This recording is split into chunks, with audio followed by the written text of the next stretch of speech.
O sea, porque estamos ante un acuerdo de Estamos los como a partidos. portas de llegar a un gran acuerdo, ¿verdad? Eso dice la tele. No, eso no es verdad. Eso no es verdad. No, no es verdad. Ya, mira, entonces explícame a mí, porque si es que a mí no me está quedando claro, yo creo que mucha gente comparte mi sensación de confusión frente a toda esta discusión de 2/3, 3/5, asamblea, plebiscito. No, es que yo encuentro increíble esto. La gente dice, se manifiesta a favor o en contra, según si sea de la UDI o no, de los 2/3. Sí. Dice, yo voy por 2/3. Yo no, ¿2/3 de qué para qué?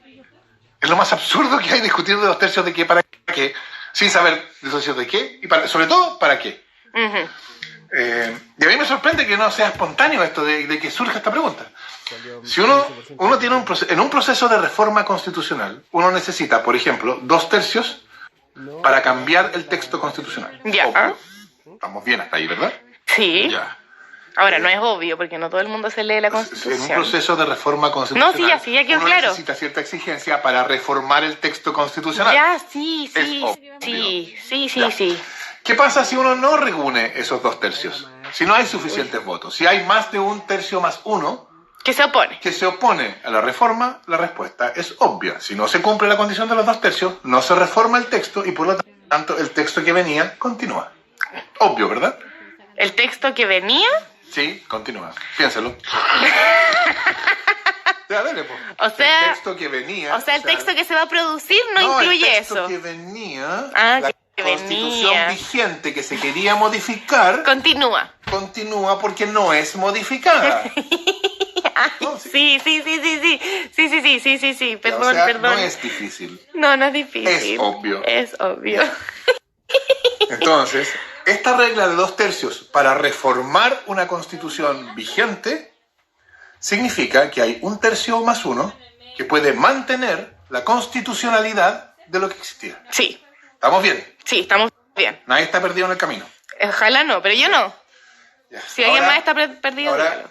dejemos esta idea a un lado. Eso es una reforma. Esos son 2/3 para una reforma constitucional. ¿Estamos bien? Sí. No se ha perdido nadie en el camino. No, ya. Entendí. Ya. Are you still with me? Sí, papá. Ya. Ahora vamos a la parte difícil. Pensemos en un proceso en que no tenemos constitución Ya, y queremos darnos una constitución. ya. Y entonces nos preguntamos, ¿cómo nos vamos a dar una constitución? Ya. Y que nos respondemos de la forma que es obvia, de la forma más adecuada, que es una asamblea constituyente. Ya. Entonces nos decimos, pero ¿cómo va a decidir esa asamblea constituyente? Y usemos la misma regla, va a decidir por 2/3 de los votos. Ya. Entonces, si son 100 miembros de la asamblea constituyente, se requerirán 66 Ya. votos a favor para incluir algo en la constitución. Sí. ¿Qué pasa con lo que no obtiene 66 votos? Nos queda en la Constitución. Exacto. Uh-huh. Entonces, ¿qué es? Fíjense ustedes, esto es bien importante. 34, o sea, 1/3 más 1, no puede hacer que se mantenga en la Constitución algo que ya está. Ya. Por la vía de negarse a su reforma, como podía ser antes. Ya. Porque antes estábamos hablando de reforma. Claro, entonces seguía la que estaba antes Entonces, vigente. 1/3 más 1 podía oponerse a la reforma y lograr que a lo que venía siguiera. Pero ahora estoy empezando de una hoja en blanco. Exacto. Se nos Entonces, sigue nada.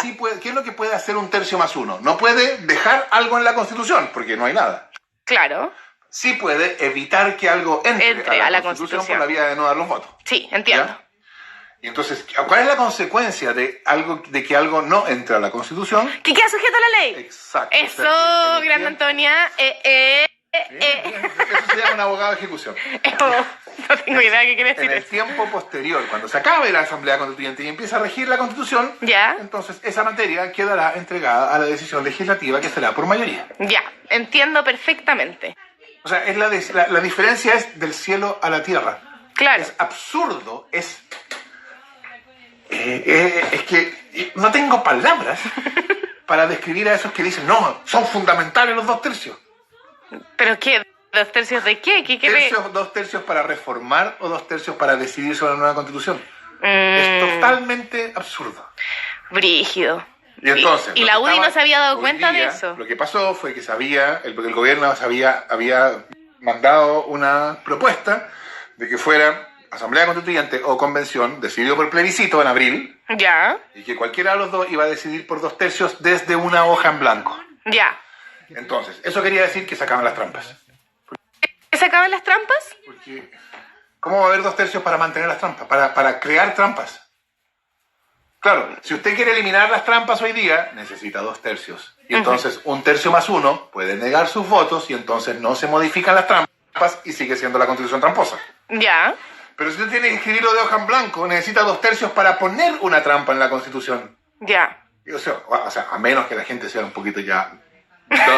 ¿Por qué yo habría de aceptar poner yo una trampa que me perjudica a mí? Claro, claro. Entonces, lo que el gobierno había ofrecido era el fin de la Constitución de Pinochet, el inicio del fin del ciclo que comenzó en la historia de Chile en 1973. ¿Ya? El fin de la Constitución tramposa, la posibilidad de una nueva Constitución para todos los chilenos. O sea, era mayúsculo. Ya. Por supuesto, nunca faltan los que dicen, no, porque son 2/3, pero no entienden. Era mayúsculo.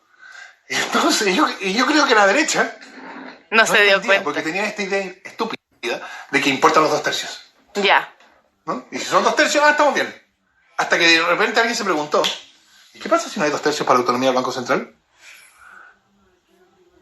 Y entonces me dijo otro senador de la UDI, tenemos un problema. Y esto era como a las 9:30 de la noche, mientras todo Chile estaba expectante de este acuerdo que estaba a puertas, pero nunca estuvo a puertas. Oh. Porque nunca realmente entendieron lo que estaban a lo que le estaban diciendo que sí. Entonces no es que se hayan acercado a las posiciones. Está bien, no sé lo que va a pasar ahora, porque claro, ahora tendrán que decir, miren, nunca hubo acuerdo, nunca hubo nada. Y entonces la clase política va a volver a ser un ridículo. Sí, pues. ¿No? O sea, si mañana resulta que nunca hubo nada y todo se vuelve a foja cero y hay más violencia en la calle, yo creo que van a ser ridículos. Entonces a lo mejor la presión por evitar ese ridículo logra que pase algo. Ya. Pero por eso digo, no es que haya sido heavy el día de hoy, fue divertido. Porque fue cagazo tras cagazo. O sea, es que estaban actuando sin tener idea de nada. Qué heavy. Es la desesperación en bola, papá. No era desesperación, era tontera. Ya, pero la desesperación que te lleva a la tontera, da lo mismo. No, porque esto de los quórums, yo siempre lo he escuchado. ¿Siempre? Hay gente que habla de los quórums sin especificar nada más. No, es que son muy importantes o son muy malos los 2/3. Es increíble. Ya. Es increíble. Una vez que uno se da cuenta de la diferencia que hace 2/3 de reforma y 2/3 para nueva constitución, ¿cómo puede uno no especificarlo? Entonces, el culpable de un ridículo de la clase política sería la UDI. Bueno, siempre, pero en este caso... Especialmente. Sí, claro. Porque por último, si no querían hacer esto... Que no creen la expectativa. Hubieran dicho desde el principio, Nica. Ya. Es lo que yo habría esperado. Por eso, cuando yo me enteré de que el gobierno había propuesto esto, yo estaba sorprendido. Tú estabas así como, ¡woohoo! No, estaba como, oh. ¡Qué poca emoción! Entonces, yo encuentro que la UDI por lo menos debería preocuparse de tratar de entender las cosas antes de decir... Que van a hacer algo. No es mala idea entender lo que uno está haciendo. Pero eso parece que la política binominal no permite. No es que no permita, es que yo creo que no necesita que la gente entienda lo que está haciendo. Claro. Oye, gracias por explicarme. No hay de qué. A ver si ahora usted y los demás que ven el patriarcado entienden. Yo creo que vamos a entender. Y no digan, no, esto de los quórums se pusieron así como, están discutiendo esto de los quórums, que una lana. No, esto es... ¡fundamental! O sea, es la diferencia entre tener una constitución o no, entre deshacerse de la constitución de Pinochet o no, entre cerrar o no el ciclo que comienza en 1973. ¡Wow! Heavy, mayúsculo. Mayúsculo.